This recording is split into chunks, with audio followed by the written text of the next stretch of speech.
O Eterno, abençoado seja o seu nome para todo sempre, escreveu com a sua mão, Zahor Etion HaShabbat Leikadishu. Lembra-te do dia de Shabat para santificar. Esse é um desejo a todos os membros da Teshuvah em toda a parte da terra.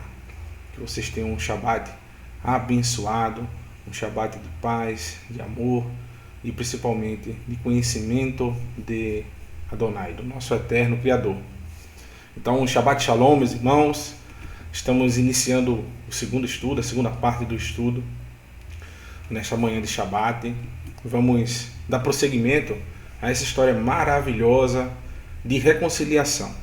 A história de Yaakov é uma história sempre que a gente vai observar de reconciliação, tanto dele com o seu irmão, e posteriormente a gente vai ver também a reconciliação do seu filho, Yosef, com os seus irmãos.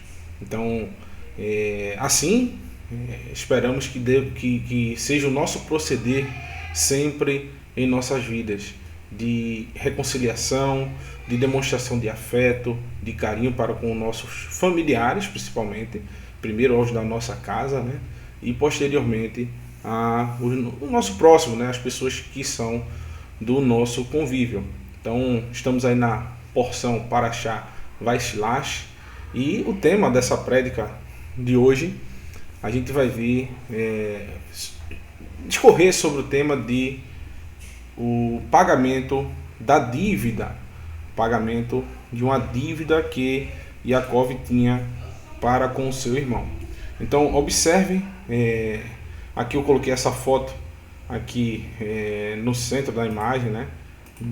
Mostrando mais ou menos o que seria o abraço, o abraço de Yaakov com o seu irmão, e deve ter sido uma cena emocionante. Principalmente, eu imagino assim, se fosse num filme, né? Quando a gente observa assim esses filmes de Hollywood e tudinho, quando chega num momento desse de tensão enorme, geralmente coloca-se uma música de fundo, aquelas músicas de tenebrosa, né? Aquelas músicas de fazer medo, né, as pessoas, de atrair atenção, porque foi um momento, depois de uma noite inteira de angústia de Yaakov, ele vai lá e separa o pessoal e diz: agora pode voltar, volta todo mundo, se separe aí, que ele está vindo, já é um grande momento, está chegando aí Esav, e eu não sei o que é que ele vai fazer comigo nem com vocês, estou temendo muito, estou com medo. E naquele momento aparece um homem e ele luta com esse homem, a gente viu no estudo de ontem à noite. E dessa luta, Yaakov acaba até lesionado, né? E também ele recebe uma premiação maravilhosa, o nome que até hoje se perpetua em todas as nações da terra, né? É um nome abençoado, como nós vimos ontem, que traz todos os patriarcas num acrônimo para todos os patriarcas do povo da linhagem de Israel. Também a gente vai observar nesse momento de encontro de Yaakov, que se tivesse tocando ali uma música realmente de fundo de suspense, essa música depois ia tocar aquelas musicazinhas aí de abraço, de emoção, né, de comoção, de choro, que é tão forte, né, na cultura oriental. A gente, se observar, nós aqui do Ocidente somos mais, até aqui no Nordeste, por herança, né, do povo judeu que migrou para cá, para o Nordeste principalmente. Você vai notar que aqui no Nordeste um pessoal muito emotivo.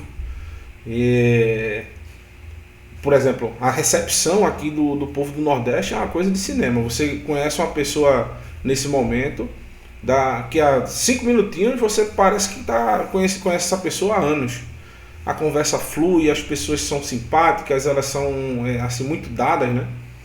E assim, o pessoal do Sul também tem essa forma de conviver, e isso traz para o brasileiro, o povo aqui do Brasil, uma diferença até do povo europeu, do povo americano em si. você observa que eles são mais fechados. Já o povo oriental é muito mais emotivo, né? Um povo que até na sua forma de se expressar, tanto com gesticulações, tanto com a sua forma de falar em si. Algumas vezes eu tive a oportunidade de assistir na internet debate, né, sobre a escritura do povo lá oriental. É uma coisa de cinema, rapaz. Parece que eles estão no MMA. Quando termina, os dois já se abraçam, pegam um cigarro, né? Geralmente alguns desses fumam bastante, né? Eles pegam um cigarro, fumam e ficam ali se abraçando, tudo. Eu disse, esses caras não estavam agora se atracando aí. Eu vi a hora se matarem de até xingamento, assim, como se estivesse xingando. Mas na realidade é uma coisa natural, né? Tanto que antigamente, né? Até hoje existe nas tribos beduínas. Tem um livro, depois eu vou recomendar a vocês, bastante interessante, que fala sobre os usos e costumes dos tempos bíblicos.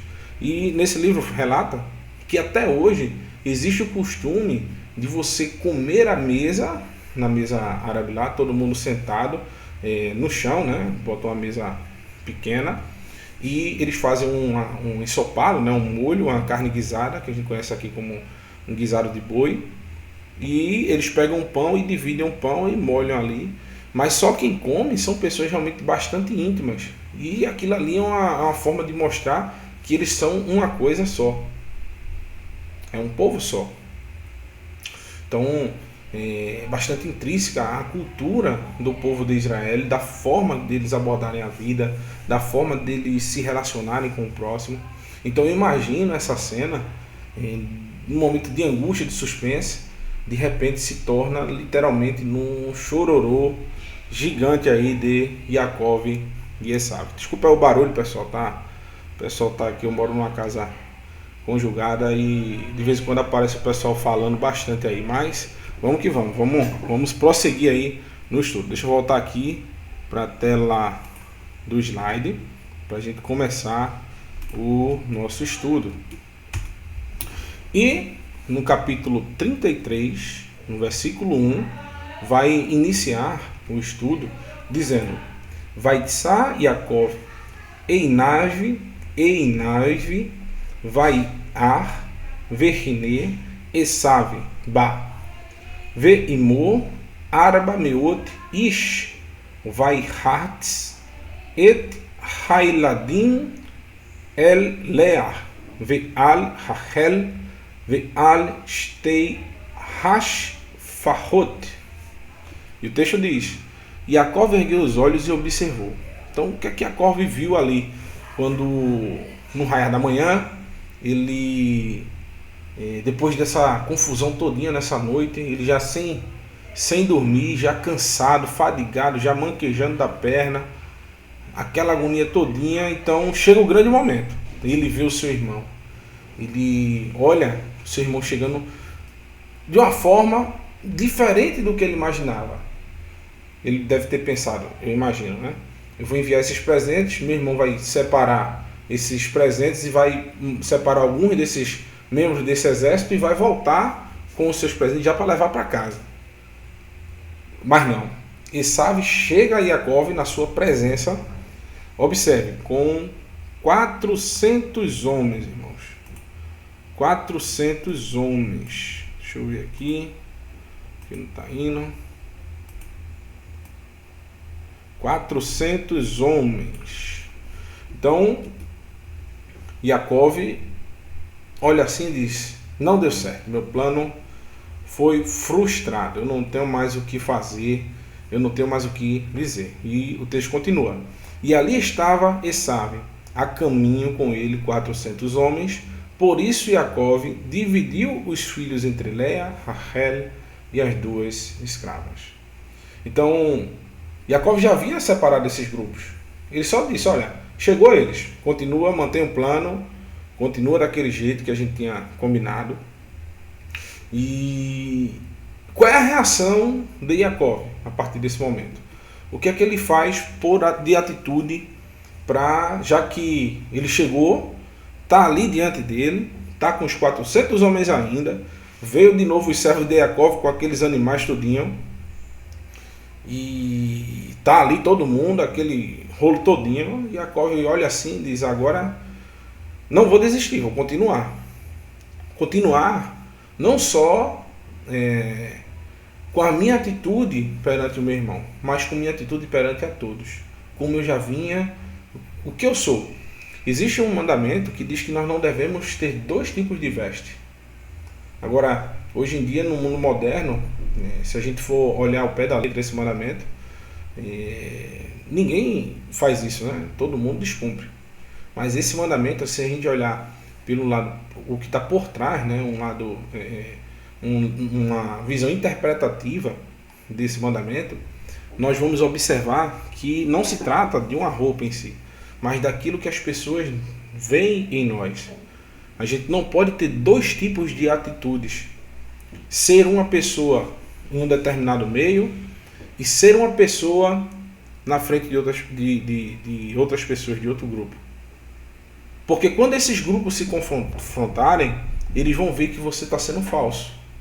Se você é muito extrovertido no seu trabalho e introvertido dentro de casa, as pessoas, quem é que está na sua casa que vê você, vai ver você, por exemplo, bastante extrovertido com seus amigos de trabalho, vai dizer, mas você não é assim em casa. Com seus filhos, com sua esposa, você não trata eles assim. Você é todo calado, você é sério, você é ranzinza, você é chato, você é aquele cara intransigente. Já com o pessoal do trabalho, você é uma pessoa de outra forma, você é feliz, você é alegre, você não liga para nada, você brinca com tudo. Da mesma forma, ao contrário. Alguém que no trabalho é um carrasco, ou na rua é um carrasco, e dentro de casa é uma pessoa extrovertida, uma pessoa alegre. Quando eles veem essas pessoas que convivem com você no dia a dia e de repente veem você com a sua família, vai dizer, mas ele é diferente demais com a família. Provavelmente ele não gosta de nós, não gosta do nosso convívio. Então todos nós, seres humanos, principalmente nós que estamos nesse caminho de retorno ao eterno, que estamos observando seus mandamentos, suas instruções, devemos nos policiar ao máximo para não ter dois tipos de atitude. Porque Jacó, ele por trás de Esaú, ele era tido por seus empregados, pelas suas esposas, pelos seus filhos, como servo de Esaú. Ele se dizia o tempo todo, eu sou servo dele, eu sou o seu escravo, ele é meu senhor, eu preciso da sua misericórdia, por trás de Esaú. E na frente de Esaú, a gente vai ver o que é que ele faz. Então o texto continua, né? O texto mais adiante, vou passar logo os dois slides aqui, para a gente ler os dois. E o texto continua dizendo, Vai Hashem et hashifahot ve'et yal deihem rishonah ve'et leah viladeia Aharoni ve'et Rachel ve'et Yosef Aharoni. E o texto diz, colocando em primeiro lugar as escravas e seus filhos, depois Leia e seus filhos, e em segundo lugar, e por último veio Rachel e Yosef. Então, Jacó, ele já tinha o seu plano definido de atitude, de ação. Ele já tinha tudo organizado, como a gente viu ontem à noite, que a organização é importantíssima para poder, em tudo na nossa vida, em todos os nossos projetos, em todas as nossas atitudes, seja no lado espiritual, na nossa parte financeira, seja a organização no seu trabalho, seja a organização na sua leitura, nos seus estudos, tudo é importante é necessário de organização. Então já está tudo organizado ali, seus grupos, cada um em seu devido lugar, tudo bem ordenado. E quando chega aquele momento, todo mundo já sabe o que fazer. Não é um improviso na hora. Um corre para o lado, eita, chegou todo aí. O pessoal começa a correr. Imagina, irmãos, se tivesse tudo desorganizado quando Esaú chegou. Quando o pessoal visse Esaú e não soubesse o que fazer, não tivesse tudo no seu devido lugar, ele não tivesse confiança no patriarca Jacó. Quando eles vissem aqueles 400 homens, ia correr um para o lado, correr um para o outro, todo mundo saia correndo. Esaú, que estava naquele pensamento de perdoar o seu irmão, ao ver o pessoal em desespero correndo, o que é que ele iria fazer? Com toda certeza ele ia mandar todos os seus soldados ir lá e pegar o povo que estava fugindo. Eles iriam causar um transtorno enorme.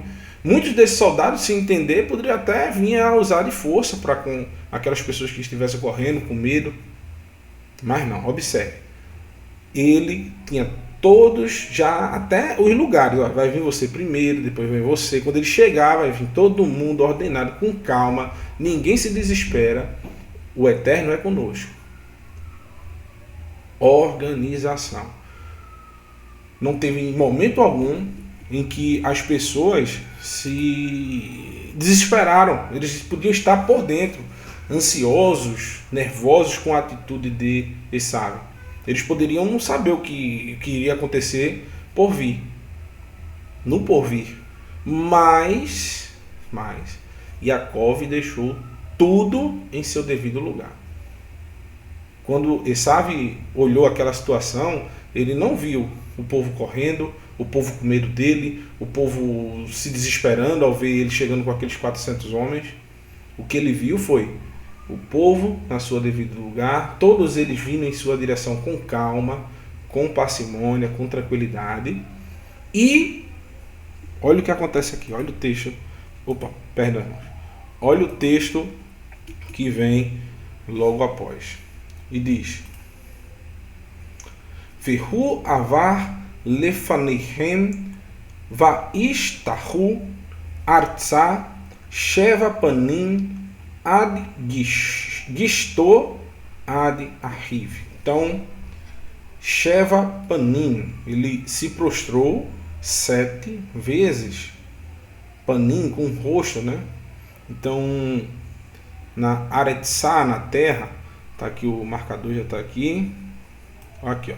Ele se prostrou em terra, com o rosto em terra, Sheva, 7 vezes. Quem já está há bastante tempo aí no estudo do canal Techuvá Total, sabe muito bem que 7 é o dia que nós estamos hoje, o Shabat, o 7º dia, que representa plenitude, irmãos.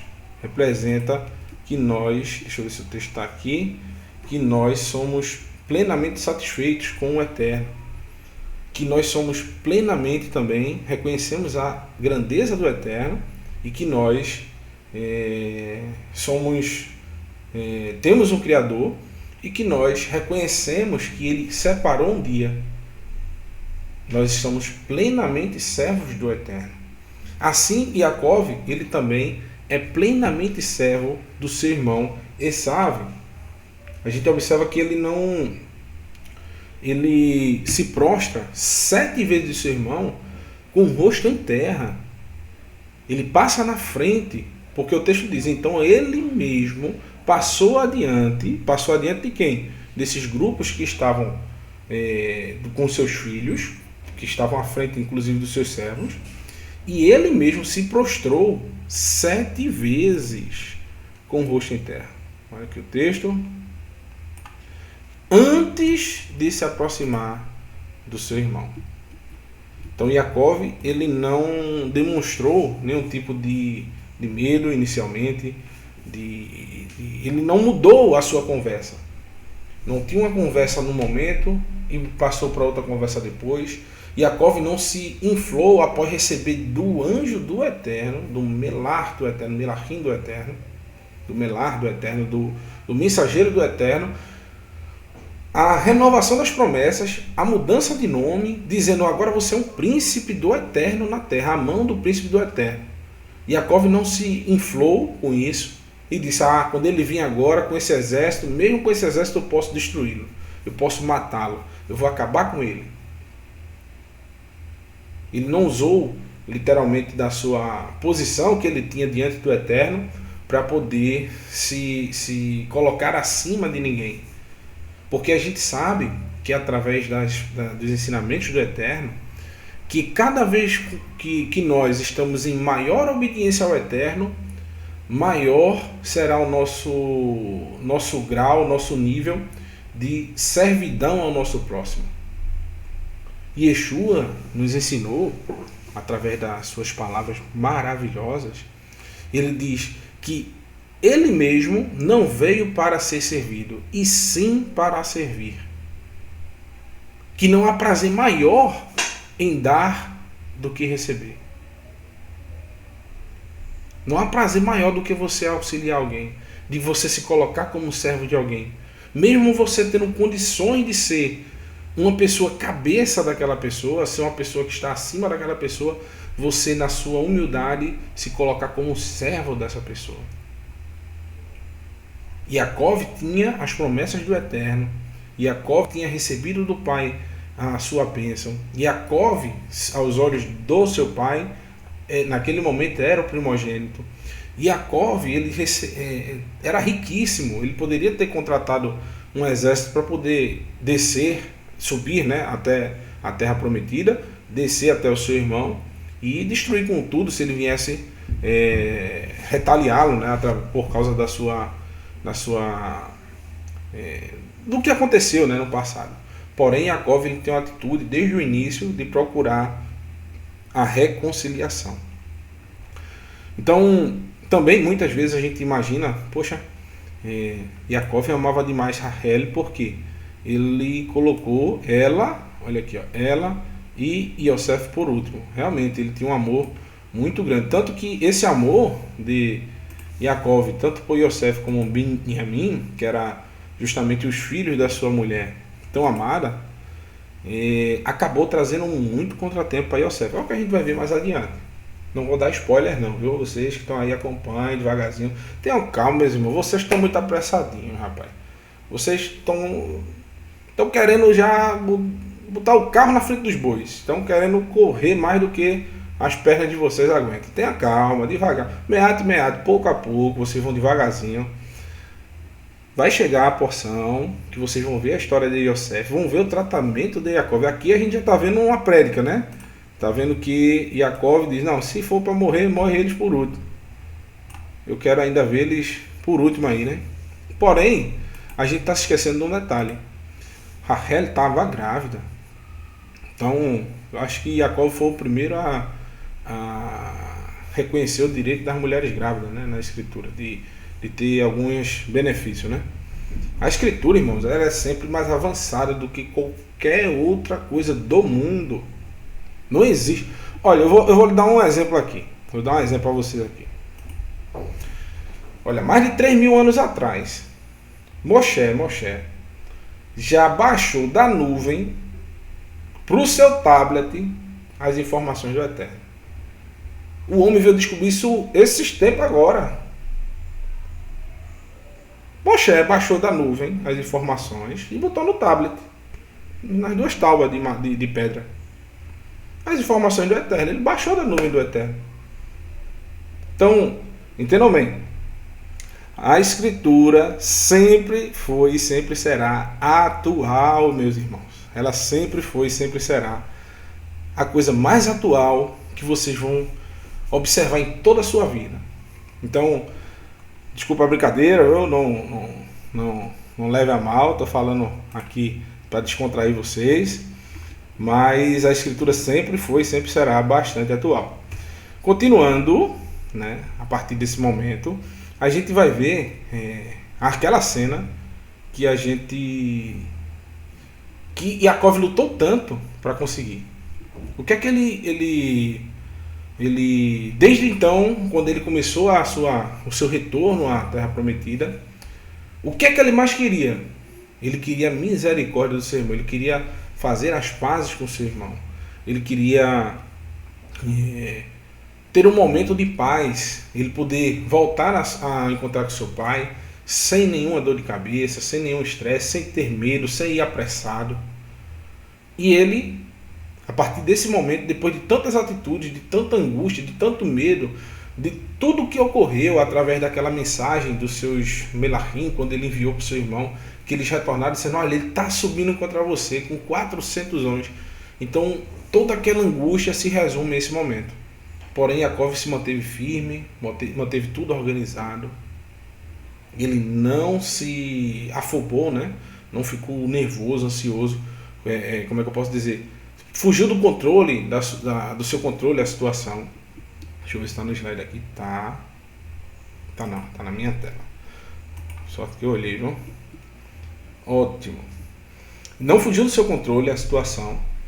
E, bendito seja o Eterno, tudo correu bem para Yaakov, tudo correu bem para Esav. Porque o texto diz: Vayaratz Esav likrato, vai rabe kenu, vai rabe kehu, laipol el tezeva rav, vai shakehu, vai ku. E o texto diz: Esav correu para encontrá-lo, abraçou-o e lançou-lhe aos braços por volta do pescoço e beijou. E eles choraram. Então, isso aqui, irmãos, é aquela imagem que eu coloquei no início, deles se abraçando e aquela emoção, aquele momento que Yaakov tanto planejou, mas só que não foi como estava nos seus planos, né? Seria mais fácil. Agora, qual é a luta dos servos do Eterno que foi fácil? Não tem. Muitos esperam hoje, às vezes, facilidade em determinadas situações no seu dia a dia, que tudo vai ocorrer conforme o que ele organizou. Eu vou fazer assim, assim, assim, daqui a 6 meses vai acontecer tal coisa. O xará aí de Yaakov, né? Tiago, conhecido como Tiago, na sua carta, ele diz: olha, vocês que planejam aí, vamos fazer isso, vamos fazer aquilo, tudinho. Imtser Hashem, se o Eterno permitir, vocês devem dizer Imtser Hashem, se o Eterno assim permitir, faremos isso ou aquilo. Se for da permissão do Eterno, acontecerá. Às vezes não acontece da forma que a gente imagina. Às vezes demora anos para acontecer algo que você tanto criou expectativas.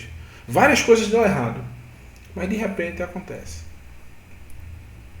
Não vou dar spoiler, viu? A história de Yosef é um exemplo que vai estar logo próximo. Quantos anos Yosef não passou recluso?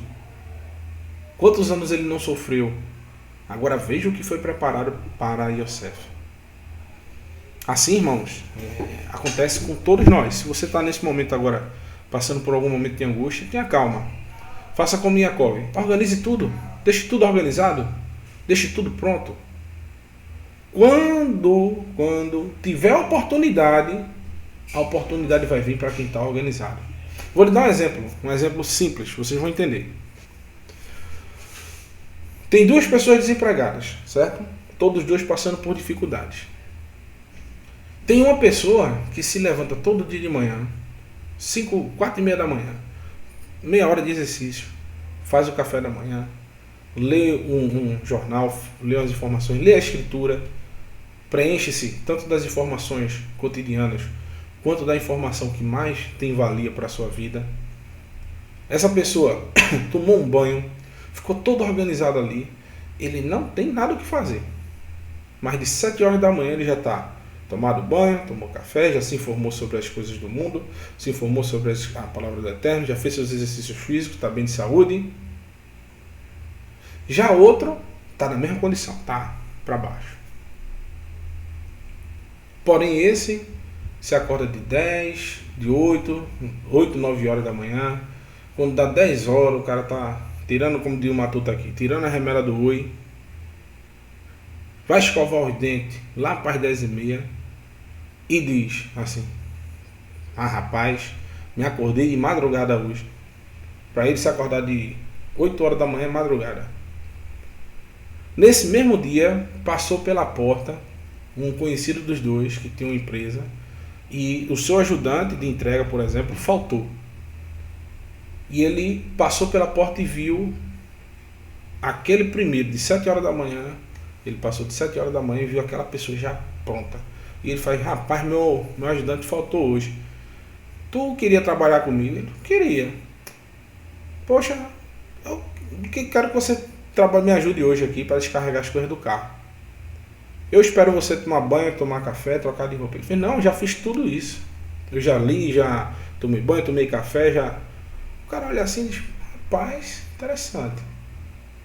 Essa pessoa foi. Eu pergunto, irmãos, aquele que se acordou tarde, o que aconteceu com a sua oportunidade? Ele não estava pronto, não estava preparado. Então você que está hoje num momento de dificuldade, se prepare, esteja sempre pronto. Uma hora, irmãos, olha, o Eterno é fiel. Elohim Melech Neman. O Eterno é Rei fiel. Todo dia de manhã acorde dizendo isso. Amém. Elohim Melech Neman. O Eterno é Rei fiel. Ele vai te ajudar no momento que você estiver, que for pronto, propício para você realmente receber aquela determinada bênção. Beleza? Então, eles choraram, depois daquele momento que Yaakov tanto se programou, né? Ele deixou tudo organizado. E o texto continua, versículo 5, e diz, Vaisá et a Inaiv, Vaiar et Hanashim, vi et ha-hailadim, Vaiomer mi ele lah, Vaiomer hailadim asher hanam Elohim et avdeha. E o texto diz,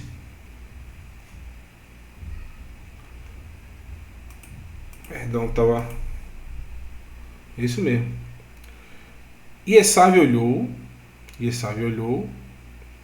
ao ver as mulheres e o seu filho, e perguntou, quem são estes, entre parênteses, que estão com vocês? E Jacó respondeu, os filhos que Elohim graciosamente concedeu ao teu servo. Então tem uma pergunta que eu vou deixar para vocês, valendo aí um abraço bem forte. Quantas vezes vocês viram Esav falar do Eterno, de Elohim, de Adonai? Praticamente nenhum, não é isso? Nessa porção, por exemplo, em momento algum. Ele só quer vingança, ele quer se armar, ele quer ir atrás do seu irmão. Nas porções anteriores também.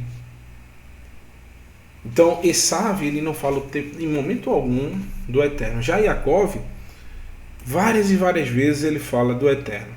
Até nesse momento de angústia, ele lembra ao seu irmão do Eterno, do que o Eterno tem feito por ele. É isso que eu tinha dito na Haftarah, no domingo, de que a gente deve falar sempre. Veja que situação, viu? A primeira coisa que Yaakov fala para Esav é do Eterno. E Esav estava indignado, arretado com Yaakov, por causa justamente da bênção que justamente viria, além dos bens materiais, viriam toda a herança dos seus antepassados, de Abraham, de Isaac e principalmente dele agora, de Yaakov ou de Esav. Essa bênção era proveniente do Eterno. Tudo que eles conquistaram, os seus antepassados diziam que foi o Eterno que concedeu. Já Esav não fala em momento algum do Eterno. O único momento que Esav fala do Eterno é Yaakov se passando por ele. Por isso que seu pai estranha. Ele diz, a voz é de Yaakov. Ou seja, o que está sendo dito, quem fala geralmente é Yaakov. Mas o físico é de Esav. Ou seja, só quem fala do Eterno é Yaakov. Yaakov usa nessa primeira oportunidade para dizer, olha, tudo que você está vendo aqui e o que eu estou lhe dando é do Eterno. Foi o Eterno que me concedeu. Graciosamente o Eterno concedeu ao teu servo. E o texto continua. Então as escravas se aproximaram com seus filhos e se prostraram. Então veja que os seus servos, as escravas, os seus filhos, todos eles repetem a ação no seu devido tempo, na sua determinada hora. Eu vou falar um negócio aqui, irmãos. O Eterno vinha me cutucando o coração aqui, né? Não estou dizendo que ele falou nada, jamais. Estou dizendo que eu estava me incomodando quando eu li esses textos várias vezes, para falar algo que é muito difícil hoje em dia de se dizer, da forma bíblica do casamento em si.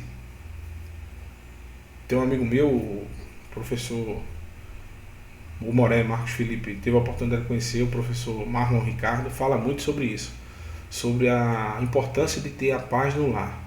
E ele fala muito sobre o casamento. Existem tarefas que são divididas entre o marido e a esposa. Porém, o que é que a gente está observando em toda essa porção? Que nos momentos de crise, quem está tomando todas as decisões aí é Yaakov. As suas esposas, em momento algum, chegam do lado dele para ficar reclamando, para ficar colocando para trás, para ficar dizendo era melhor a gente ter voltado, é melhor a gente fazer assim, é melhor a gente fazer assado, você colocou a gente nessa situação, o teu passado fez isso conosco. A gente não observa críticas das esposas de Yaakov. Os seus filhos estão em plena obediência. É o estilo de vida patriarcal, onde as mulheres têm a sua importância e o homem também tem a sua importância. Porque hoje em dia, irmãos, imagine a cena, essa mesma situação com o homem hoje do nosso tempo. Eu me coloco, me incluo também. Hoje em dia, irmãos, os homens, peço até perdão na palavra, não estou dizendo todos, viu? A maioria aqui dos irmãos que estão no chat é tudo caba rochedo, caba bravo, caba desenrolado. Caba, como a gente fala aqui no Nordeste, é o cabra. Cabra é o homem, né? O homem com H maiúsculo. Mas, voltando ao entendimento, o homem, ele hoje em dia, ele perdeu muito a sua capacidade de tomada de decisões, de ser um homem propriamente dito, de chegar nos momentos de dificuldade e ele dá um norte para a sua casa. Na maioria das vezes a gente vê no momento de ansiedade, de dificuldade, os homens vão lá e começam a se desesperar, a mulher toma a frente e está tudo invertido. A minha mãe, uma vez a gente estava todo mundo reunido e meu pai faleceu cedo, aí ela se casou, teve outro relacionamento até hoje, né? E o esposo dela estava na mesa assim, e ela dizendo, lá em casa, o meu esposo é o cabeça da casa, tudo quem dá a última palavra é ele, quem manda é ele se enchendo o peito assim, todo orgulhoso, parecendo aqueles pombos, né, que a gente vê assim, todo orgulhoso. Ele é o cabeça, mas eu sou o pescoço, e vira a cabeça dele e faz ele olhar para onde eu quero. E assim, é verdade. Ela disse, com outras palavras, que o homem está acima dela, mas ela é responsável por mostrar a ele que existem outras opções. Veja, existem outras opções, não a opção que ele deve escolher. Quem tem o poder de decisão em determinadas situações de crise, o homem tem que chamar a responsabilidade para si. Ele tem que ser um homem forte, um homem que vai ir à frente da sua família, tomar as decisões mais importantes, com auxílio da sua esposa. Eu estou falando isso, irmão, não fiquem chateados, é o que a gente vê nas escrituras. Porque o que eu estou falando aqui está indo de encontro a toda a metodologia de ensino do mundo, que está trazendo a maior... Hoje em dia, nós temos a maior quantidade de divórcios de todos os tempos. As pessoas entram num casamento e não tem mais, o homem não tem autoridade, a mulher não é mais escutada, não existe respeito mútuo, um não olha para a dificuldade do outro, não busca mudar o seu modo de viver. Os homens que pensam que essa questão do patriarcado, na realidade, às vezes querem escravizar a sua esposa. Querem, como é que eu posso dizer? Ser ignorantes. Acham que a ignorância, por exemplo, bater na esposa, é uma mostra que ele é forte. Isso é a mostra que você é fraco. Então, Yaakov, ele tinha isso na sua vida. Ele mostrava para seus familiares, ele era respeitado, ele era admirado por suas decisões, pela sua idoneidade. Ele trabalhou muito para ter o que tinha. Ele não resmungava com seu sogro. Ele não agia desonestamente, pelo contrário, agiam desonestamente com ele. Então Yaakov, ele teve pulso para comandar centenas de pessoas. E toda a sua família. Todos tinham uma admiração muito grande por Yaakov. E ele tinha um respeito muito grande por suas esposas. Então, a gente deve sempre se lembrar, irmão, do padrão bíblico. Então não é o que eu estou dizendo não é autorização para vocês aí, os irmãos aí, os cabra forte aí da Techuvá, para serem ignorantes, serem o machão aí da casa, nem nada não. O que eu estou dizendo é que vocês devem ouvir as suas esposas, mas no momento da decisão, vocês é quem devem tomar. Por quê? Porque quando uma mulher toma uma decisão, ela não tem, o Eterno, ele dota o homem de alguns atributos que fazem o homem ser caixa grossa. Para momentos de dificuldade, o homem suportar aquela carga. A gente vê pela história, irmão. Quem vai para a guerra geralmente é os homens. Os homens sempre protegem as suas esposas. Quem busca, assim, hoje em dia está mais liberal, né? As mulheres trabalham, tudo, mas os trabalhos mais braçais, o homem sempre, até quando ele vê uma mulher fazendo, ele fica assim ansioso, ele quer ajudar aquela situação ali. Os trabalhos braçais quem fazem são os homens.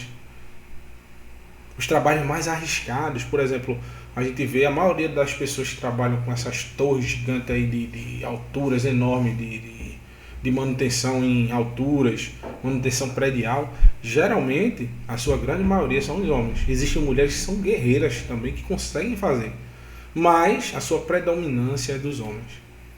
Isso está intrínseco no nosso DNA. Tá ok, irmãos? Não vamos me prolongar mais não, viu? Senão daqui a pouco as mulheres vão fazer uma greve aí e dizer que o irmão Marcos aí como é que eu posso dizer hoje em dia? Hoje ele... Tudo o pessoal diz que é machista, isso. Jamais, viu, irmãs? Jamais. Então, continuando o texto, né? E o texto diz: também Léa e seus filhos se aproximaram e prostraram-se por último, vieram Yosef e Rachel e se prostraram. Só que tem um detalhe aí nesse texto. Se vocês observarem, Rachel, ela está se prostrando diante de Esav, certo? Ela está se prostrando. Porém, Rachel está grávida de Benjamim. Ela está grávida. Então, o único que não se prostra diante de Esav é Benjamim. Benjamim, ele não se prostra diante... Perdão, toda vez eu clico errado aqui. Ele não se prostra diante de Esav. Yaakov, ele fala 8 vezes para Esav. Ele fala 8 vezes dizendo que ele é seu senhor. Tem vários textos que Bereshit 32, verso 5, verso 6, verso 19 e assim vai. Só que se a gente for olhar em Bereshit capítulo 36, verso 31, existe uma citação de 8 reis provenientes de Esav. Depois desses 8 reis, que corresponde às 8 vezes que Yaakov disse que Esav era seu senhor, era justamente isso, como se fosse um prenúncio, que realmente Yaakov estava dizendo: olha, você vai ter 8 reis, porém o meu filho Benjamim vai ser aquele que vai quebrar esse paradigma. Tanto que de Benjamim veio o primeiro rei de Israel, Shaul, ele é da tribo de Benjamim e ele recebe a missão de destruir Ameleque. E Ameleque é descendente de Edom. Ele recebe a missão de acabar com Ameleque, de destruir totalmente. Só que Shaul, ele falha. Ele comete um erro grave. Ele deixa o rei dos amalecitas livre. E ele tem descendentes, e esses descendentes posteriormente vão quase que destrói o povo de Israel. Então, só esse adendo aí para a gente continuar, beleza? Então, continuando o texto, no versículo 8, vai dizer o seguinte: Vaiomer ler kal hama hane likal hama hane hazé asher pagashiti vaiomer litso hem benei Adonai. Então, o que é que Yaakov está falando aqui? Ele sempre fala da graça que ele consegue, da graça do Eterno, da graça de receber de Esav a graça. E o texto diz: Esav perguntou, qual o significado dessa enorme quantidade de animais que encontrei? Ele respondeu: o objetivo era de alcançar favor, aqui está favor, né?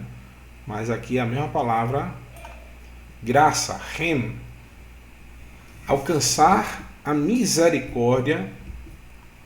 Ixi, não mudei para a tela aqui, pronto. Alcançar a misericórdia de Esav.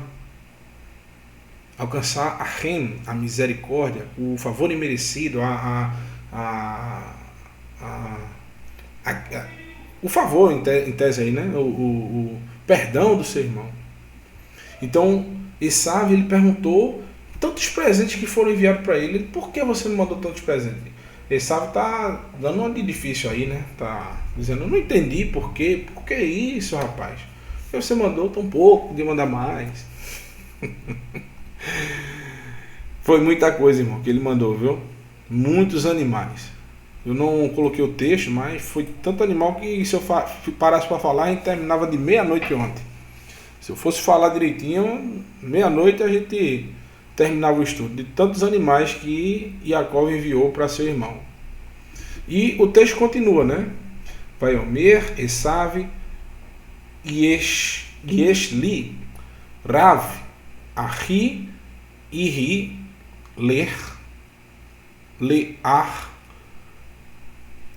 Asher, Lar. O texto continua. Esav respondeu: possuo o suficiente, meu irmão, guarde seus bens para você. Então, Esav, ele é bem ríspido com seu irmão, né? Não sei se ele falou de uma forma ríspida ou se de uma forma cordial. Eu busco pensar que ele falou com um ar de superioridade. Com ar dizendo, não preciso disso não, pode ficar para você isso aí. Porém, Yaakov na sua humildade, tanto que a gente vai ver um contraposto, né? Se a gente imaginar que Esav foi ríspido com seu irmão, aquelas pessoas soberbas, né? Com o nariz empinado, eu não preciso disso não, isso aí para mim tanto faz, só quero fazer amizade com você. A gente voltar a esquecer o que passou. Apesar dele estar emocionado com tudo aquilo que o irmão fez. Emocionado com ver toda aquela... o povo de Yaakov se prostrando diante dele. De Yaakov próprio se prostrando 7 vezes diante dele. Mas ele, ao meu ver, ao meu pensar, posso até estar enganado, vamos imaginar que seja assim, ele, com ar de superioridade, ele diz, olha, eu possuo o suficiente, meu irmão, guarde para você os seus bens. Não quero isso aí. Então,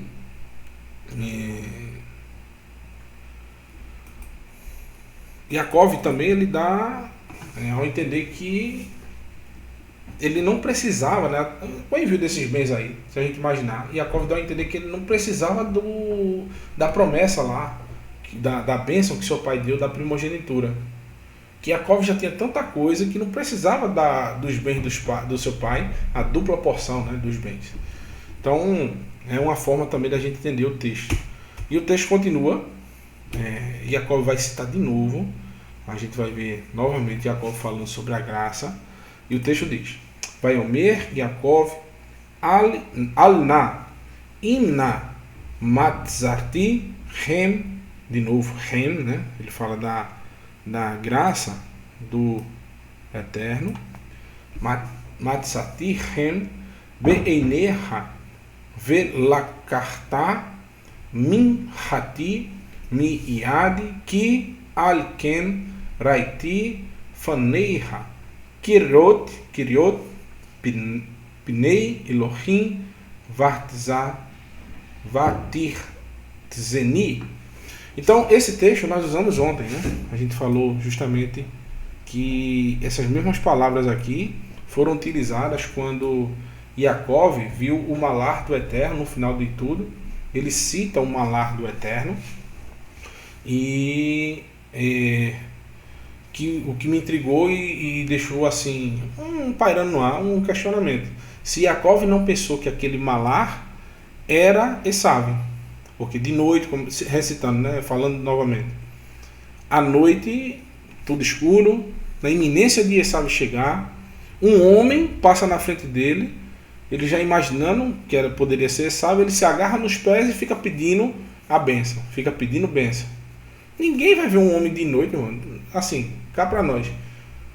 Yaakov não sabia que era um anjo, né? Porque o que a gente imagina de malar, de anjo, do Eterno, é aqueles seres todos brancos, com as asinhas, né? A auréola na cabeça, brilhando, né? De noite. Não, o texto diz que era um homem. Estava passando na frente de Yaakov e ele se agarra nos pés e fica pedindo a bênção. Quem faz isso, irmão? Você está de noite, teve um apagão, passa uma pessoa na sua frente, você está ali angustiado, você se agarra nos pés da pessoa e fica pedindo bênção. Ele queria pedir essa bênção que ele está falando aqui para Esaú. Tanto que ele se prostrou diante de Esaú e pediu a bênção dele. Pediu a misericórdia. Que ele fosse abençoado com a misericórdia. E o texto disse, Yaakov disse, por favor, se alcancei graça, a misericórdia, recebe, a rem. Então aceite meu presente. Ver sua face foi como olhar para a face de Elohim, agora que você me recebeu. Também, irmãos, tem um detalhe. Eu citei essa hipótese, certo? Eu vou com a hipótese lançar para vocês, licença. Uma hipótese também bem plausível. Nos dois textos, Yaakov fala da graça de ver a face do Eterno. Ele fala da graça e depois ele diz, isso é ver a face do Eterno. Do mesmo jeito aqui, no texto, ele fala da graça, da rem do Eterno, da graça e da misericórdia, né? E ele fala que é ver a face do Eterno. Yaakov, em outras palavras, em todas as vezes que ele recebe uma bênção, um favor do Eterno, ele associa um favor em qualquer ação da sua vida, né? Dos animais, de ter sobrevivido, de ter recebido o perdão do seu irmão. Ele sempre associa esses momentos de misericórdia, de graça, ao Eterno. Também é bem plausível. É o que a gente vê em toda a vida de Yaakov. Não tem como fugir disso. Yaakov sempre associa a misericórdia ao Eterno. Que a face do Eterno é o tempo todo misericordiosa para com ele. É assim que Yaakov vê o Eterno. E é assim, irmãos, que você vê o Eterno, que até nos momentos de dificuldade, nos momentos de angústia, você consegue enxergar a misericórdia do Eterno. Assim nós devemos ser, irmãos. Em todos os momentos, alcançar e buscar a face do Eterno, alcançar e buscar a sua misericórdia. Lutando sem cessar, de noite ou de dia, e da mesma forma que Yaakov lutou, jogado no chão e agarrado nos pés da oportunidade. Sempre pronto, tudo organizado, faça a sua parte. Por quê? Yaakov, quando ele recebe a missão de voltar para a terra prometida, ele tem uma dívida para com o seu irmão. Ele está devendo ao seu irmão. Ele está devendo a desonestidade que ele teve com o seu irmão. Então, vamos continuar. Então, Jacó insiste para o seu irmão para que ele aceite esses presentes. E o texto diz, né? Karna et brit hati asher hovat lach ki hanani Elohim veki yesh li kol vaiftsar ko bo vaikar. Ko vaikar. Isso mesmo. Então, o texto diz, por favor, aceite o presente que eu trouxe para você. Pois Elohim tratou-me com generosidade e possuo o suficiente. Assim ele insistiu até Esaú aceitar. Olha aqui de novo, ó, Jacó trazendo à tona de novo, diante de Esaú, a todo momento, irmãos, Jacó está tratando com Esaú e mostrando que ele deve também reverenciar o Eterno pelas suas misericórdias. Que ele deve associar as coisas boas que acontecem na sua vida para o Eterno. Coisa que Esaú, em momento nenhum, ele diz, realmente o Eterno, ele foi bom também comigo, ele também foi generoso. Observe que no texto, eu vou voltar aqui, ó, Esaú diz que tem o suficiente, né? Possui o suficiente, mas ele não diz que foi o Eterno que deu a ele, né? Que o abençoou. Eu possuo o suficiente, como se ele tivesse conseguido com as próprias mãos, né? Sem mérito nenhum do Eterno ter abençoado a ele. Mas Jacó sempre diz, olha, eu possuo o suficiente, mas quem me deu foi o Eterno.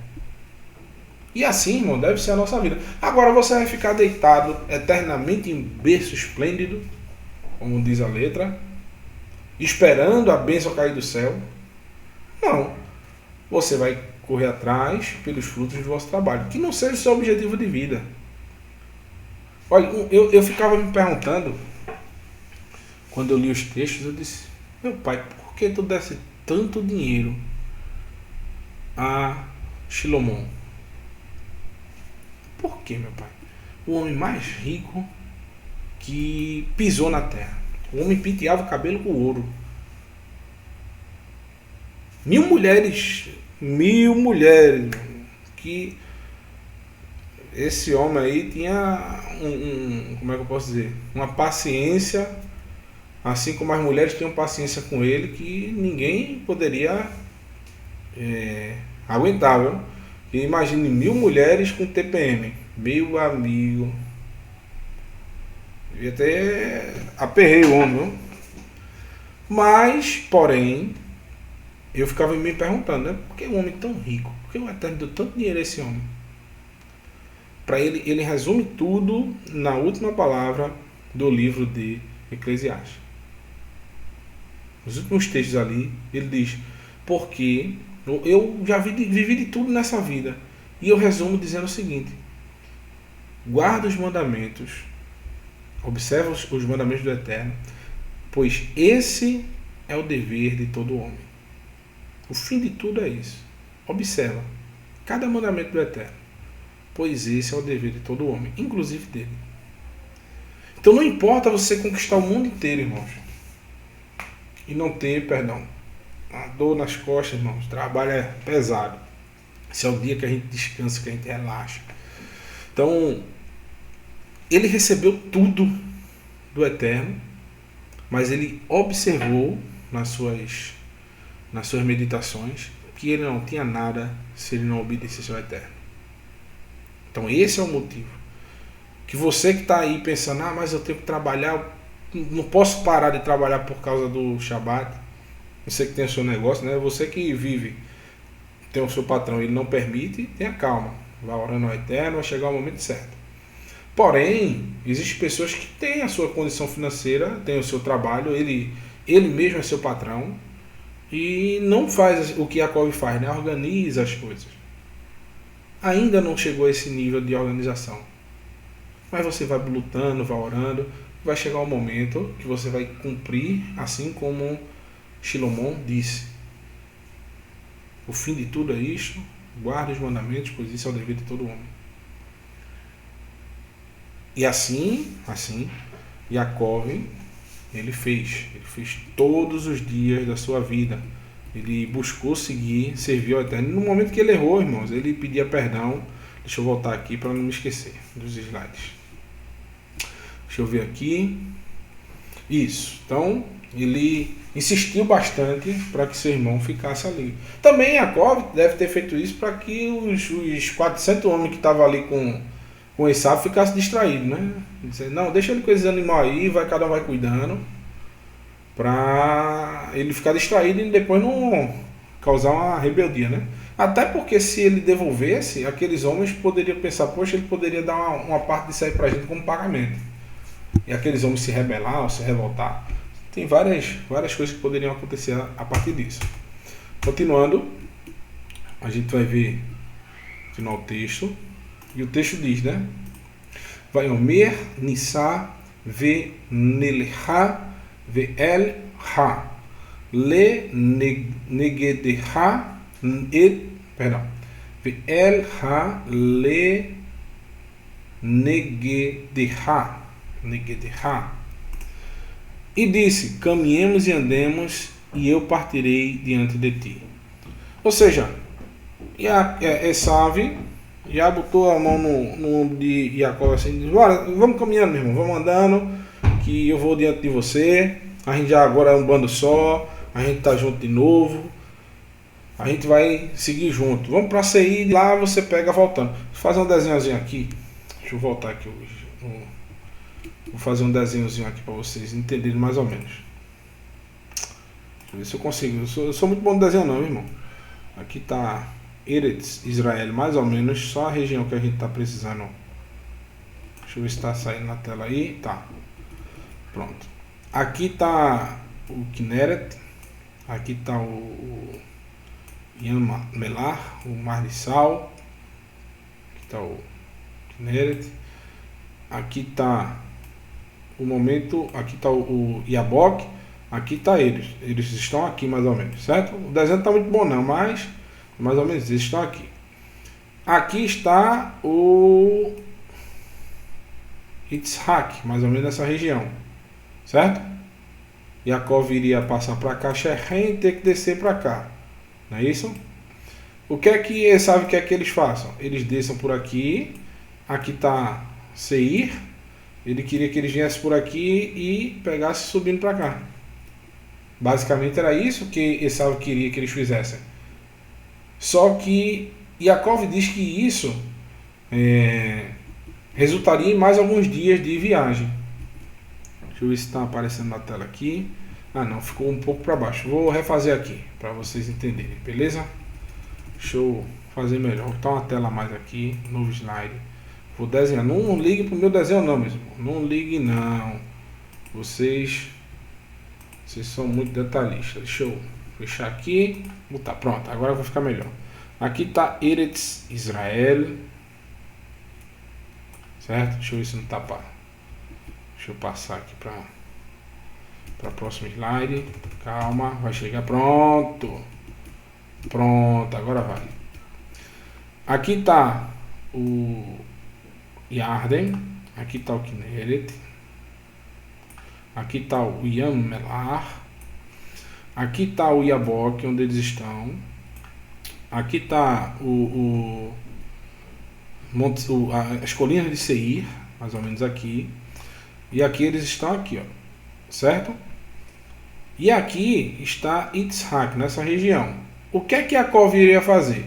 Yaakov posteriormente, como a gente viu, vai voltar pelo Yabok, vai cruzar para cá, vai até Shechem, depois ele tem que ir em Betel, depois ele tem que vir para onde está Yitzhak.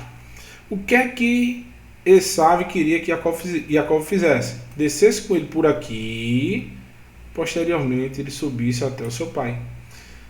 Com essa consequência aqui, irmãos, Yaakov não iria cumprir uma das coisas mais importantes, que era ir em Beit Beit El. Ele não cumpriria essa instrução. Então eu vou escolher aqui meu desenho. Não liguem, irmão, não sou muito bom no desenho, mais ou menos isso aqui que eu queria mostrar para vocês. Deixa eu ver como é que deleto, deletar aqui esse slide e vamos voltar. Isso. Então, Yaakov, ele pede para o seu irmão que não faça isso. Ele diz: porém lhe disse, meu senhor, sabe que estes filhos são tenros, e que tenho comigo ovelhas e vacas de leite. Se as afadigarem somente um dia, imagine, só um dia, todo o rebanho morrerá. Imagine vários dias. Então, que acarretaria nessa perna que faria Yaakov, né? Então, Esav, Yaakov usa esse argumento para poder persuadir o seu irmão para que ele não fosse com eles. Mas qual é o motivo verdadeiro de Yaakov? É que, literalmente, ele, como a gente viu na oração que ele fez, né? Yad, Yad, livra-me da mão do meu irmão. Aí ele fala de novo, da mão de Esav. Ele pediu para o Eterno que o livrasse da mão de Esav, tanto para que ele o matasse, destruísse sua família, quanto para que ele não fosse obrigado a estar com seu irmão, convivendo com aquele povo promíscuo. Imagina esses 400 soldados de Esav tomando as filhas, os descendentes de Israel como filhos. Ia virar todo mundo Edom. Edom, que a gente viu no estudo da Haftarah, já tinha se assimilado com as cananeias, já tinha se assimilado com os descendentes de Ismael.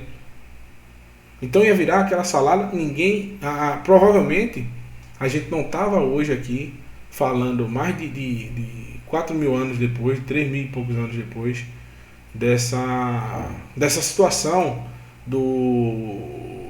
dessas histórias do povo de Israel. Porque estaria tudo assimilado, estava tudo perdido. Então, literalmente, Yaakov tinha medo de seguir com seu irmão por conta disso. E continuando, no versículo 15, o texto vai dizer o seguinte: Vaiomer Esav Atzigana Imeha Min Ha'am Asher Ti Vaiomer Lamazé Em Tzahem Beinei Edoni. Então, Enei Adoni. E o texto diz: E Esav disse: Deixarei logo contigo dessa gente que está comigo. E ele disse: Para que tudo isso? Basta que eu ache graça aos olhos do meu Senhor. Então, mais uma vez, irmãos, olhe de novo. Mais uma vez ele fala de misericórdia, de graça. Yaakov, ele tem um gatilho enorme. Ele tem um gatilho. O que é um gatilho, irmãos? É quando você fica citando a mesma coisa várias vezes para que aquilo se torne uma realidade na sua vida. É como se fosse um mantra que a gente vê, né? Algumas culturas que ficam sempre ali falando aquela mesma coisa para que aquilo se torne uma realidade, para que a pessoa mude o seu jeito de viver. E quais são esses gatilhos que Yaakov tem? Primeiro, que ele é servo. Ele fala tanto isso que todos os seus parentes aprenderam, os seus servos aprenderam. E ele diz: não, realmente, Yaakov é servo de Esav. Ele realmente é totalmente, é a plenitude da servidão. Qual é o segundo gatilho? Todos ali sabiam que Yaakov jamais iria partir para fugir do seu irmão. Se fosse para morrer, ele morreria. E também para agredir o seu irmão. O segundo gatilho de Yaakov é que ele, além de totalmente servo, ele só tem uma finalidade com o seu irmão. Não é viver com ele e não é ser inimigo dele. É se reconciliar com ele, pagar o que ele deve ao seu irmão. É que seu irmão não tenha mais ódio dele em seu coração. E qual é o seu terceiro gatilho? O tempo todo a gente vai ver que Yaakov pede a graça, a misericórdia, tanto do Eterno quanto do seu irmão. São esses 3 gatilhos que a gente observa em Jacó. E a gente vai recapitular.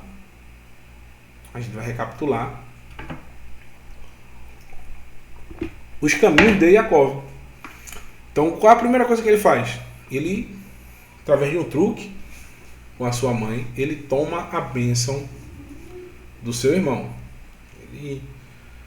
Nesse momento ele escutou a sua mãe, né? Eu acho que ele pensou, ele já sabia, lógico, que existia, não escrito, mas oralmente, os mandamentos, né? Todos os mandamentos do Eterno.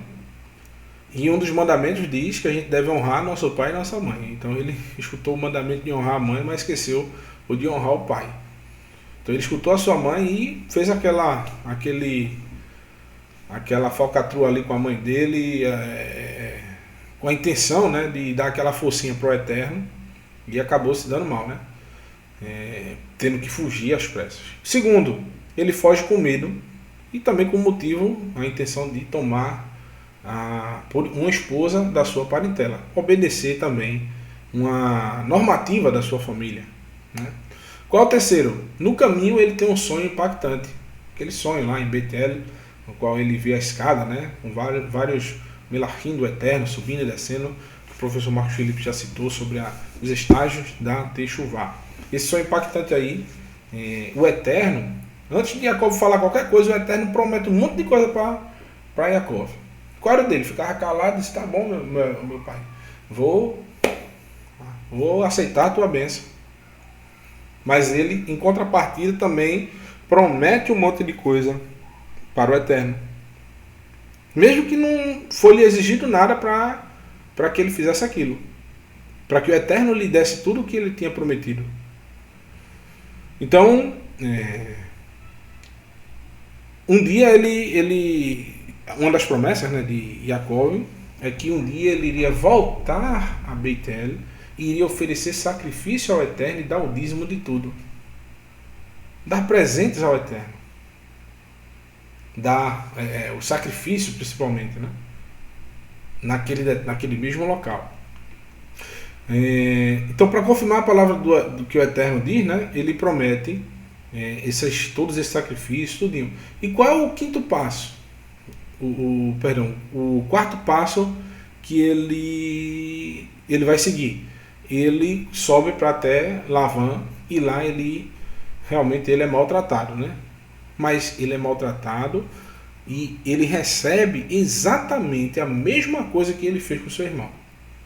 Ele se passou por Esaú para receber algo do seu pai. Já Lavã, ele passa Léa como se fosse Rachel para Jacó. Ele foi enganado.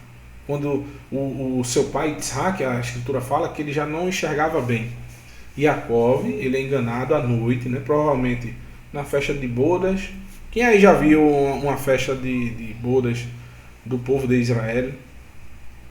É bem animada, né? Então provavelmente teve aquela festividade ali. Jacó tomou um gorozinho, animado, né? Foi de noite, foi dormir, aí empurraram, como diz o Matuta aqui, gato por lebre. Mas, Baruch Hashem, a esposa que lhe foi apresentada inicialmente é considerada uma mulher bem aventurada. Ela teve 7 filhos.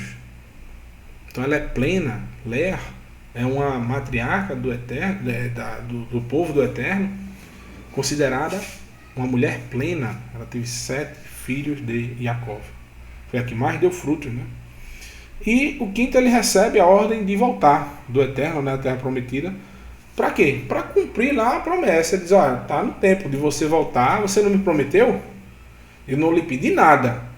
Então cuidado, todos nós, quando formos fazer votos, tomar cuidado. Então o Eterno vai lá e pede para que ele volte, para cumprir a promessa que ele havia feito. E continuando, né, vamos para senão a gente não termina hoje. Você já tá com fome aí? Meus irmãos, vocês estão com fome já, meu irmão. Já, viu? Suas esposas aí devem ter preparado maravilhas, né? E por que eu citei essa jornada de Jacó? Porque a gente vai ver alguns textos algumas palavras que eu mencionei, que são a mesma coisa, absolutamente. É como se Yeshua estivesse contando a história de Yaakov. Em Matitiarro, Mateus, capítulo 5, verso 23. Abram suas escrituras e leiam, com base de tudo que a gente viu ontem e hoje. Vejam se não é exatamente a mesma coisa, absolutamente a história de Yaakov aqui em Mateus 23, capítulo 5, versículo 23. O texto vai dizer o seguinte: Al-ken efo ki takriv korban al-hamizbeach velibecha iged lecha sham kidavar riv leachicha imar. O texto diz: portanto, se trouxeres a tua oferta, o teu presente, ao altar, e aí te lembrares que teu irmão tem alguma coisa contra ti, olha para isso, irmão, veja que texto. Você vai trazer alguma oferta. Yaakov tinha que levar oferta para o Eterno. Ele tinha que levar oferta para o Eterno? Tinha. Yaakov, ele tinha alguma coisa contra o seu irmão, ou o seu irmão tem alguma coisa contra ele. Seu irmão, literalmente, o Yeshua está falando, o irmão seria o seu próximo, né?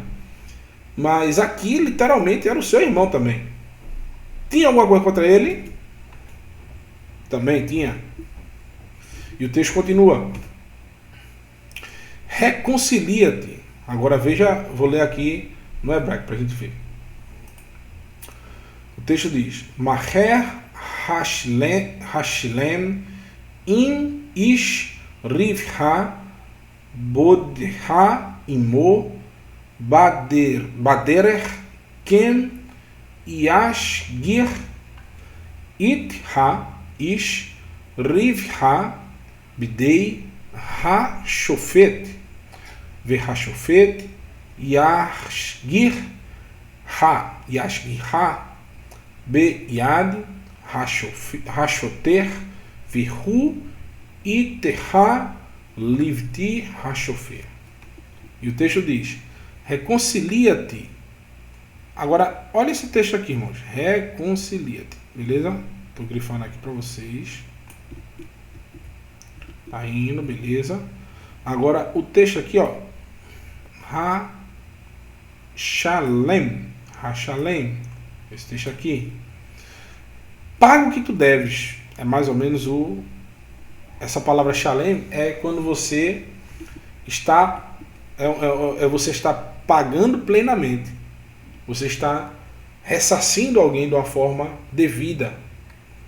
Então, o texto está dizendo, ó, paga o que deves depressa ao teu adversário enquanto estás no caminho com ele, para que não aconteça que o adversário te entregue ao juiz, e o juiz te entregue ao oficial, e eles te encerrem na prisão.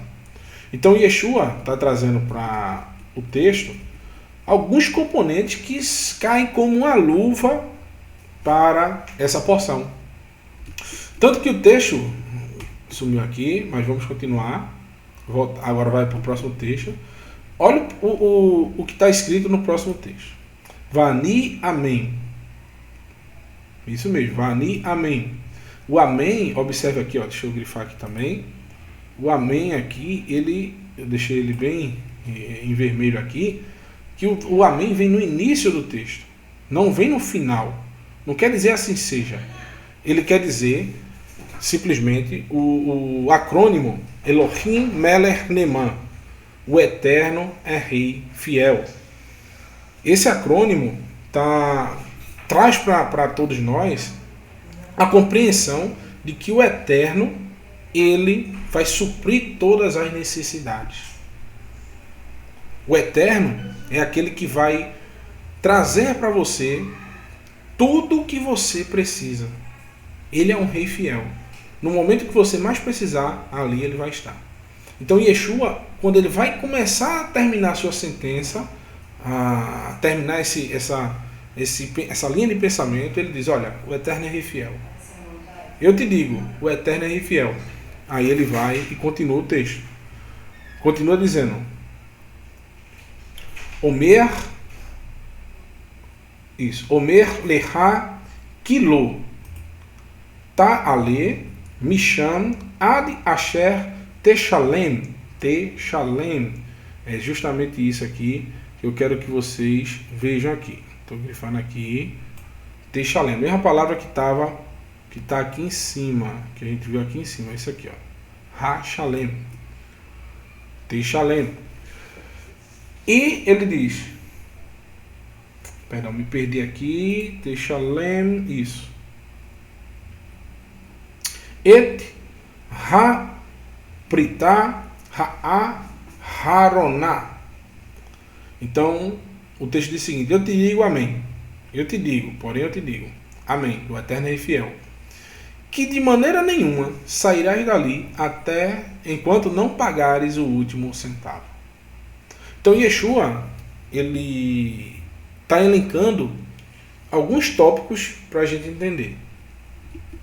Yeshua está elencando alguns tópicos. Qual é o primeiro tópico que Yeshua está falando?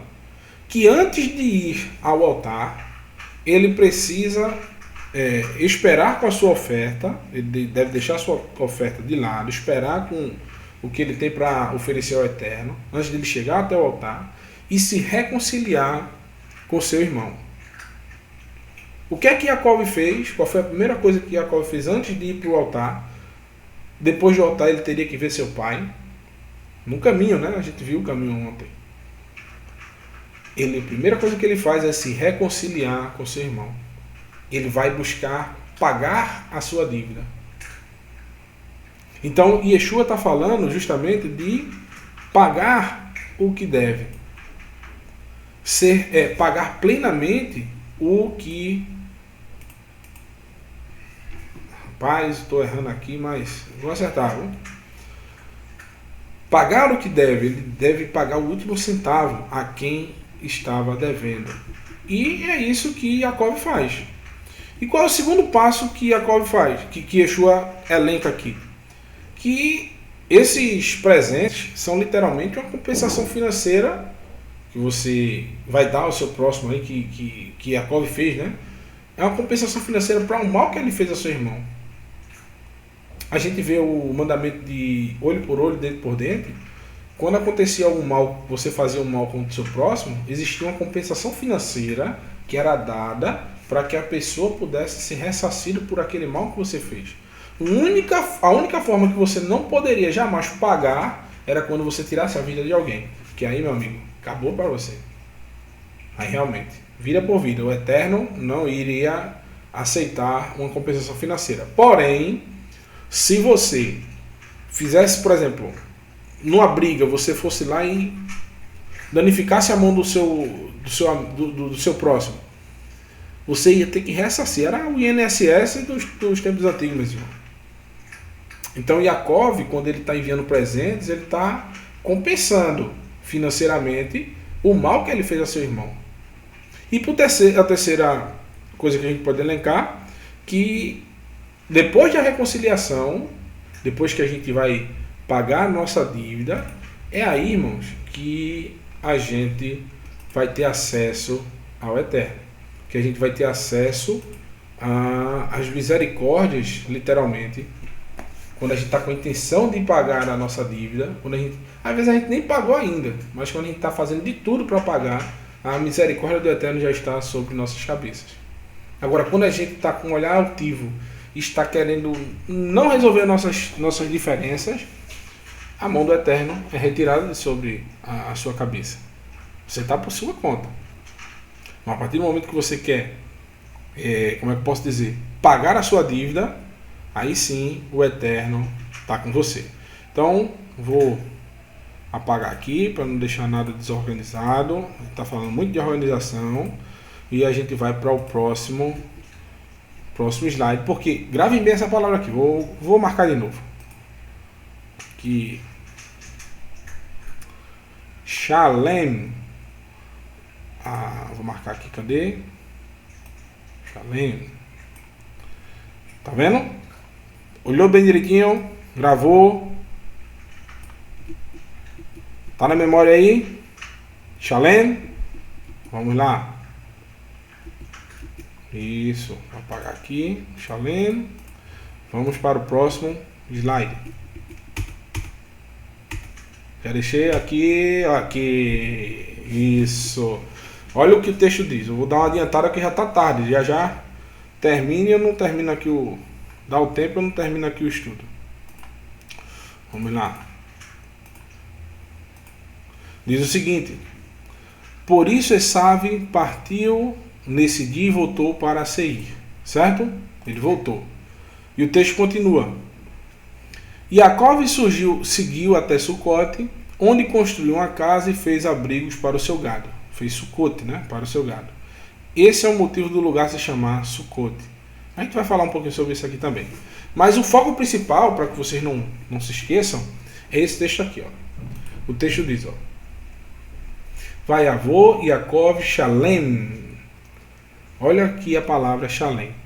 A tradução em português vai trazer, ó, e Yaakov chegou com segurança. Mas Yaakov não chegou com segurança.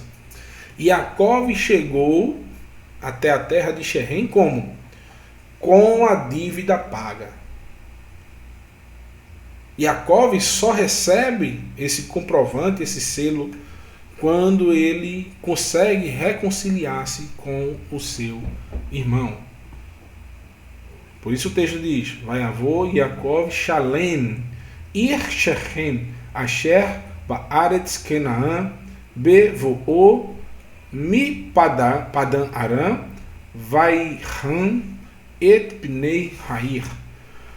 E viajando de Padan Aram, Yaakov chegou com segurança, chegou com a dívida paga à cidade de Shechem em Canaã e acampou perto da cidade. Então, irmãos, vou voltar aqui. Veja o texto se não é a mesma coisa do que Yeshua estava falando ali. Você de maneira nenhuma pagará, de maneira nenhuma você conseguirá resolver seus problemas até que você pague o último centavo. Você restitua o mal que você fez. Você abençoe aquele que você amaldiçoou com as suas ações.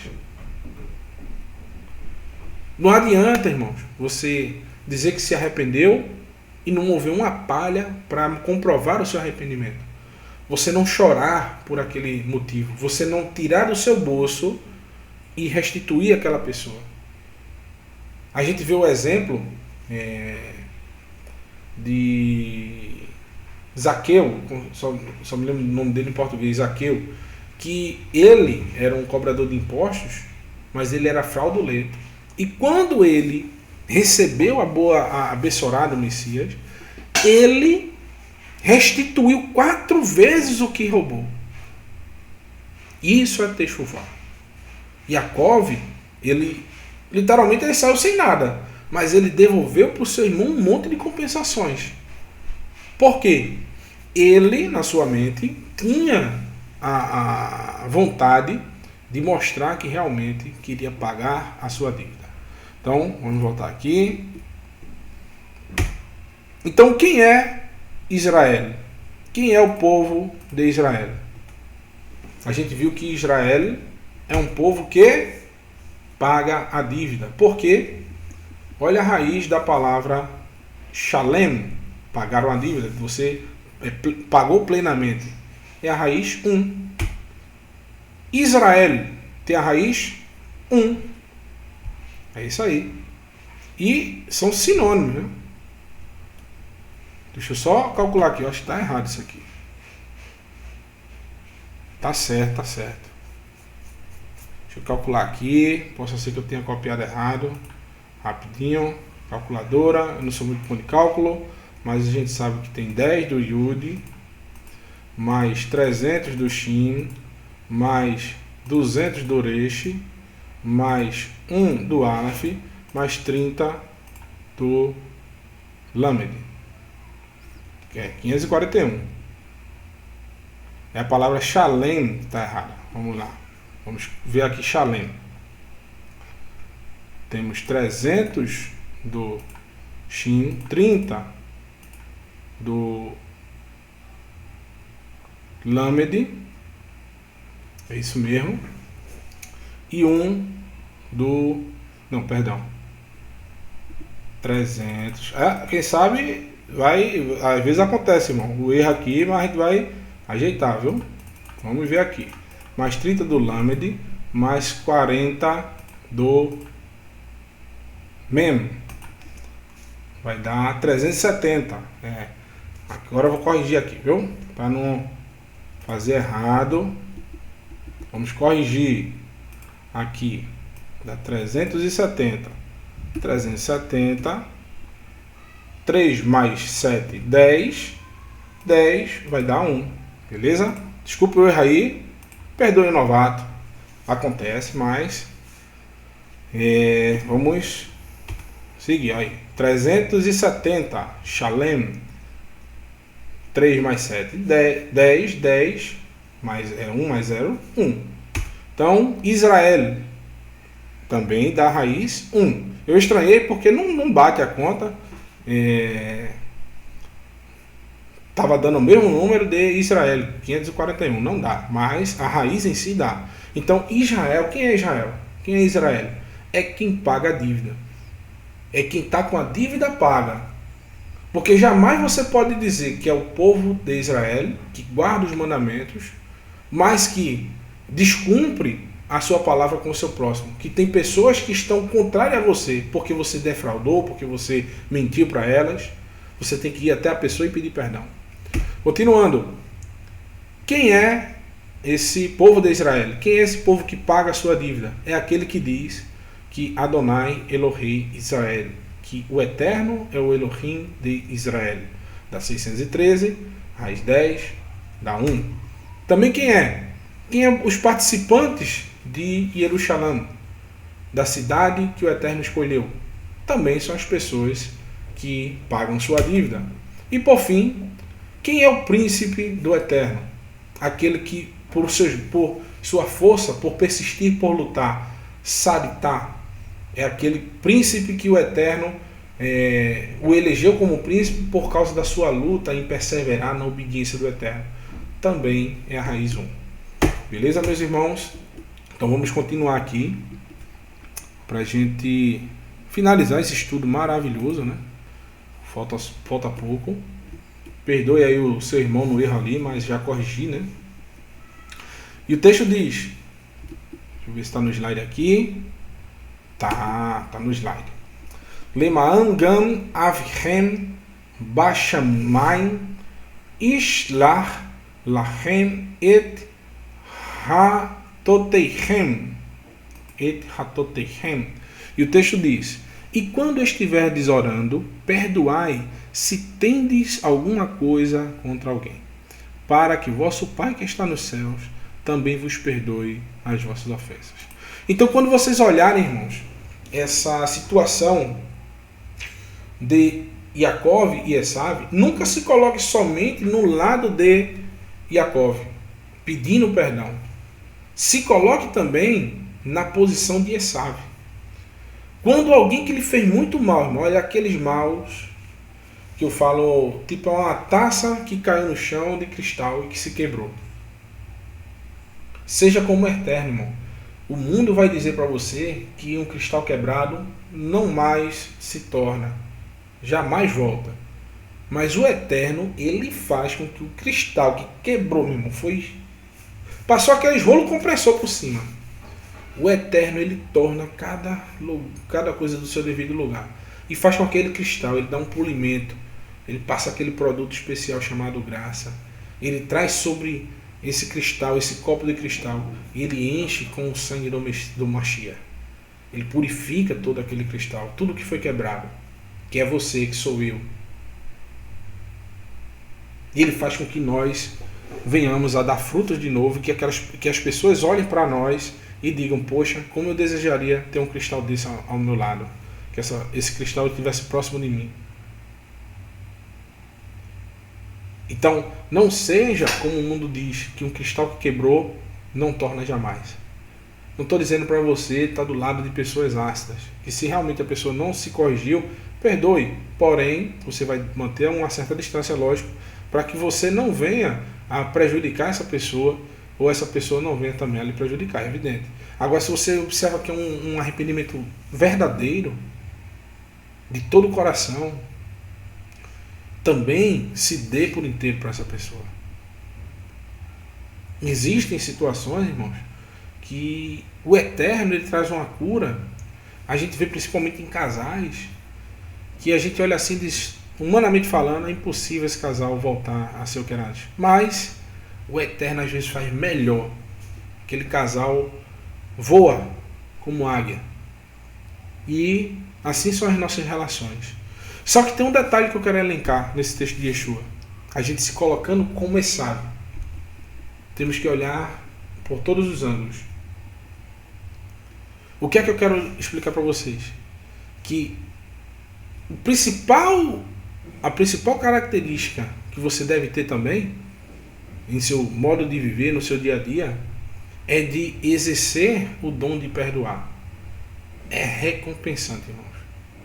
Quando alguém, mesmo por desmerecimento total, o que fez com você, você perdoa essa pessoa, você está mostrando a sua grandeza. E também tem um motivo importante. Olha o que Yeshua diz. Quando você estiver orando, qual é a primeira coisa que Yeshua diz? Não é para você pedir o que você quer, não é para você lembrar do que você conquistou, nada. A primeira coisa que ele diz, perdoe. A palavra que a gente está vendo aqui, irmãos, é a palavra... Acho que sumiu. Não está aparecendo para vocês. Tefilá. Palavra tefilá, orar. Você conversar. É uma conversa, literalmente, com o Eterno. Essa palavra tem a raiz 6. Você olhar direitinho, você contar, vai ter a raiz 6. E 6 é o número do homem. Isso é uma experiência, irmãos, que só o ser humano, o Eterno dotou com conhecimento, com sabedoria. E o ser humano, quando ele está em busca de realmente se tornar pleno, ele vai tirar um momento para conversar com o Eterno. A primeira coisa que ele vai fazer é reconhecer a dívida, as faltas que nós temos. Reconhecer que nós somos pecadores, que nós somos transgressores diante do Eterno, que nós também temos erros. E a primeira coisa que a gente tem que fazer é perdoar a dívida que as pessoas têm conosco. Assim como nós também queremos que nossas dívidas sejam perdoadas. Não é isso que a gente quer? Que nossas dívidas sejam perdoadas? É basicamente isso que todos nós, eu tenho certeza que vocês estão assistindo aí, que almejamos. E se alguém tem alguma coisa contra alguém, por acaso o vosso Pai que está nos céus,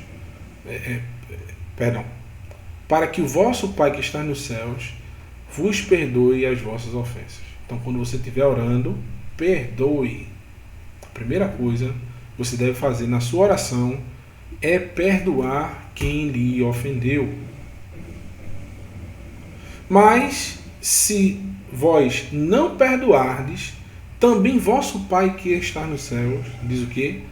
Não perdoará as vossas ofensas. Que coisa triste, irmãos. A gente vê aquele texto do publicano, né? E do pecador. Ele orando. Pai, eu fiz isso, eu faço aquilo, eu dou isso, eu dou aquilo. E o outro rasgando as vestes, chorando, dizendo, eu não sou digno de estar diante de ti.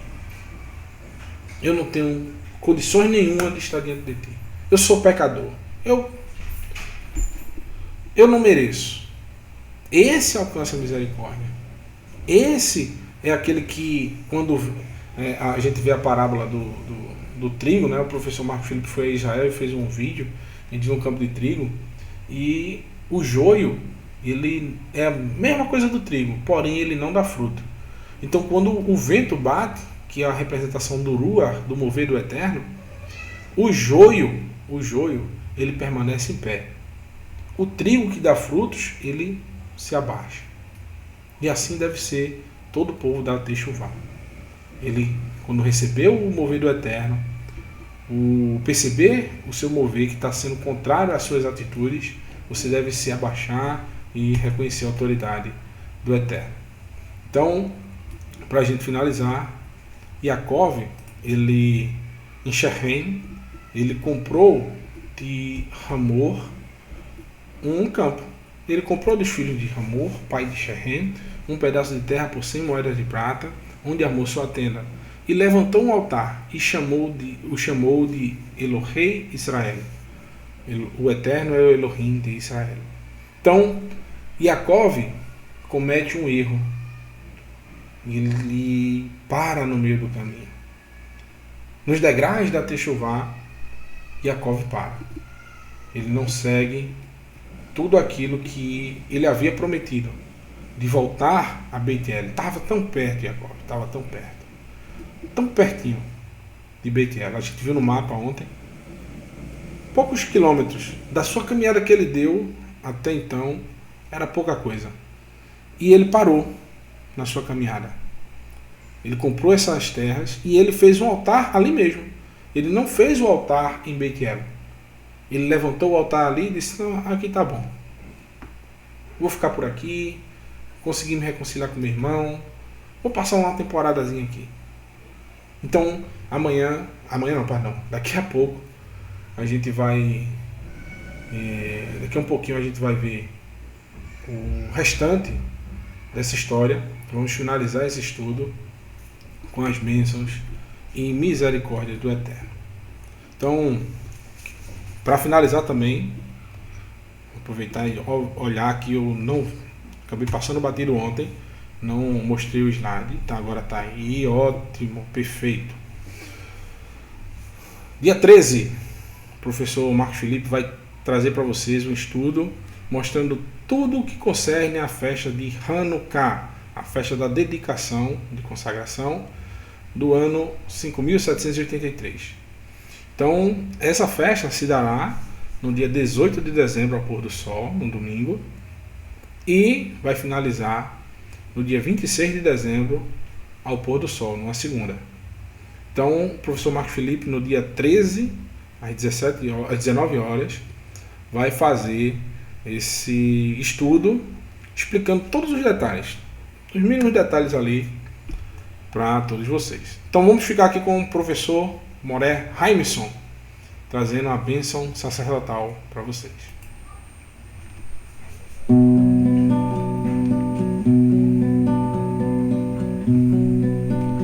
יברכך אדוני ואיש מרך יאיר אדוני פניו אליך ויחוניקה יישא אדוני פניו אליך וישם לך שלום, וישם לך שלום, יברכך אדוני ואיש מרך יאיר אדוני פניו אליך ויחוניקה יישא אדוני פניו אליך ויעשה לך שלום ויעשה לך שלום.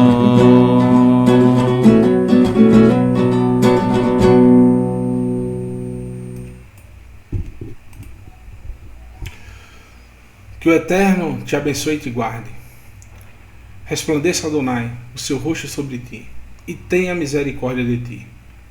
Levante, Adonai, o seu rosto sobre ti, e te conceda shalom, paz, saúde, prosperidade, bem-estar, segurança, alegria e felicidade que vem de Adonai. Beshem Yeshua HaMashiach. Em nome de Yeshua HaMashiach.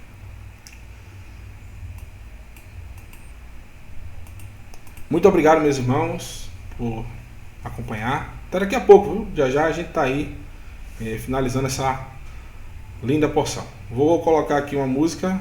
Ontem foi o Moren Heimson, vou colocar. Vou ver aqui se eu coloco o Berrag Boa. Deixa aqui. Pronto.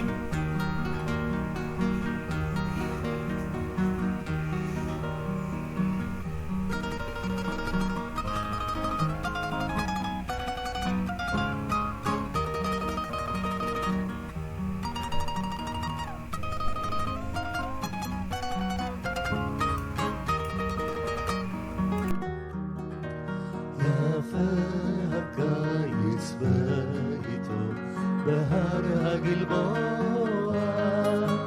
נשאר שאול הלחן איתו בהר הגלבוע רק נער גר עמו רק נער מבני עמלק יבש וחם יבש וחם הקיץ והאמת האדמה צבעה פחם הקיץ והאמת אולי היה שרב אולי זו הייתה שעת שקיעה אולי שקיעת זהב כמו היום באותה שעה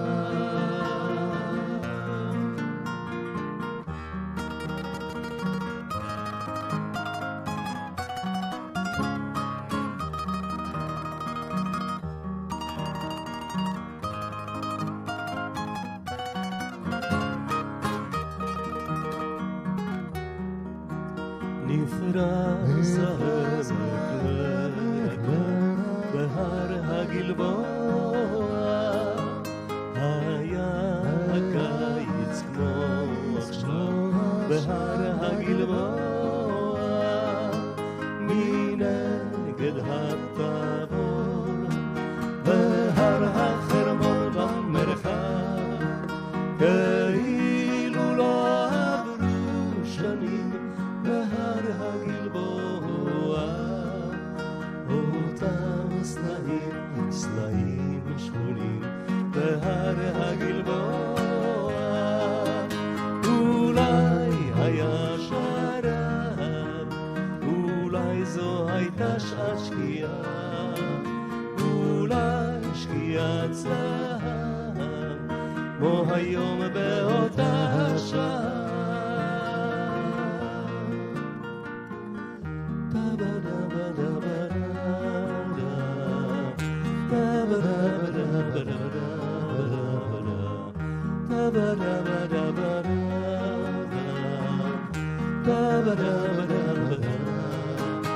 אולי היה שרב אולי זו הייתה שעת שקיעה אולי שקיעת זהב כמו היום באותה שעה